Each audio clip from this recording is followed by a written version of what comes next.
आजिर special छुई आलू बड़ी बैगण कखारू बेसर जोटा कि समस्त पसंद आसो। आउ देव किचन ओडिया को स्वागत। एठी मु नेइछि सजना छुई आलू बैगण कदली आउ कखारू।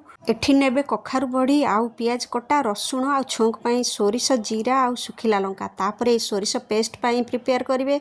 तापरे टमाटर कटा सोरिष तेल 2 चम्मच सोरिष को पेस्ट करि नेबे। एथिरे सब मिसिछि। एठी गुंडा मसला गोटे प्लेट रे नै नेबे। रसुण को भल्ल भाबरे छेचि नेबे।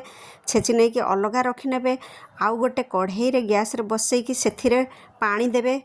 सोरिष बटा पानी जदि बढ़ी जाउची फिंगंतुनी से पकई नहीं कि एडजस्ट करें। ऊपर गुंड मसला जहाँ भी पकईदे। सोरिष बटा 2 चम्मच पकई ने। पकई नहीं कि जितेबाला पानी फुटी आसो से सब भेजिटेबल जहाँ भी काटी थे से गुड़ा पकईदे। भल भाव चलईदे। चलई देला परे गोटे ढांकण ढांकीदे।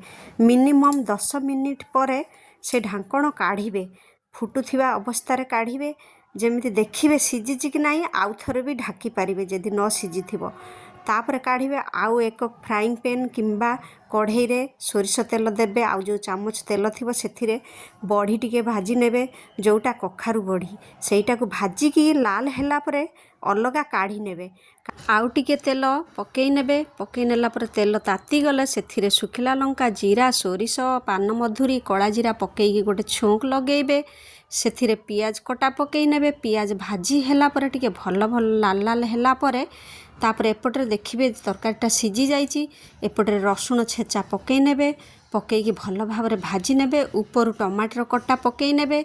पकई नहीं टिके भल भाव भाजी नेबे। ऊपर लुण टिके पकई नेबे कारण लुण पकईले टिके पानी अंश टमाटर बाहर जीवो। तापरे एई टमाटर को सेथिरे छौंक लगेबे। छौंक लगेला परे ऊपर बड़ी भजा पकई नेबे। पकईकी भल भाव चलई नेबे। पारिबे जदि आंबुल पकई पारिबे। मु एठी टमाटर खटा हेतिबारु आंबुल गोटे पकईची बेसी पकईनी। आउ थरे ट्राए करी देखंतु। गरम भात रे गरम गरम खांतु पसंद आसीबो।